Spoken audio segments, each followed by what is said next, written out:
श्री स्वामी समर्थ मित्रांनो, माझ्या चॅनलवरती तुमचे खूप खूप मनापासून स्वागत आहे। रविवार दिवशी आषाढी एकादशी। आषाढी एकादशीला तुम्हाला गुरुचरित्र पारायण करायचे असेल तर ते कसे करावे, त्याचे नियम काय आहेत आणि त्याची सुरुवात कशी करावी।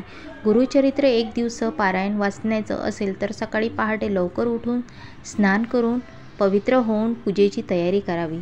श्री दत्त महाराजाच्या मूर्तीला किंवा फोटोला अभिषेक, धूप दीप नैवेद्य दाखवून आरती करावी। मग गुरुचरित्राचे पठण सकाळी 6 वाजतापासून संध्याकाळी 6 वाजेपर्यंत करायचे आहे।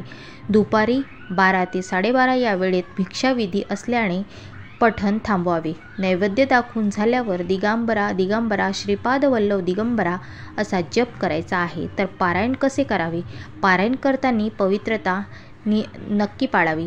पारायण करताना स्वच्छ आणि शांत ठिकाणी बसावे।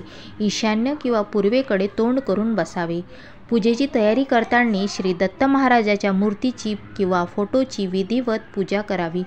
धूप दीप नैवेद्य दाखवून आरती करावी।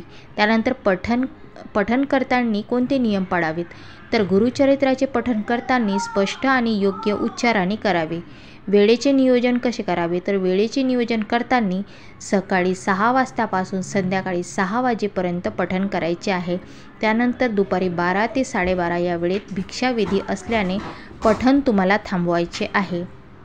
त्यानंतर नैवेद्य दाखवताना झाल्यावर दिगंबरा दिगंबरा श्रीपाद वल्लभ दिगंबरा या मंत्राचा जप तुम्हाला 108 वेळा करायचा आहे। त्यानंतर नियम कोणते पाळायचे आहेत, तर पारायणाच्या काळात सात्विक भोजन करावे। कांदा लसूण मांसाहार टाळायचा आहे। आणखी काही गोष्टी आहेत, त्या कोणत्या आहेत, तर पारायण करताना मनात कोणताही नकारात्मक विचार आणू नये। पूर्ण श्रद्धेने आणि भक्तिभावाने गुरुचरित्राचे पठण करावे। पारायण झाल्यावर गुरुचरित्राचे पुस्तक योग्य ठिकाणी ठेवावे आणि ते कपड्यामध्ये बांधून ठेवावे। पारायणानंतर गरजूंना अन्नदान करावे। आषाढी एकादशीला गुरुचरित्र पारायणाचे हे महत्त्व होते आणि एक दिवसात तुम्हाला हे कसे करायचे आहे, किती अध्याय करायचे आहे आणि त्याची सांगता कशी करायची आहे, तर हे पूर्ण प्रकारे तुम्हाला एका दिवसात तुम्हाला होऊ शकते। आषाढी एकादशीला गुरुचरित्र पारायण केल्याने साधकांना अनेक लाभ मिळतात। असे मानले जातात की विशेषतः 7 जन्माची दारिद्र्यता दूर होते आणि मन शांती लाभते, सर्व दुःख आणि संकटे दूर होतात।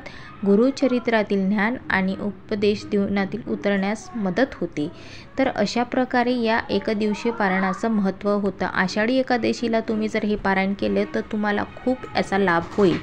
तर अशा प्रकारे हा व्हिडिओ होता। आवडला असेल तर लाईक शेअर सबस्क्राईब नक्की करा। बेल आयकॉन क्लिक करा। श्री स्वामी समर्थ लिहायला विसरू नका।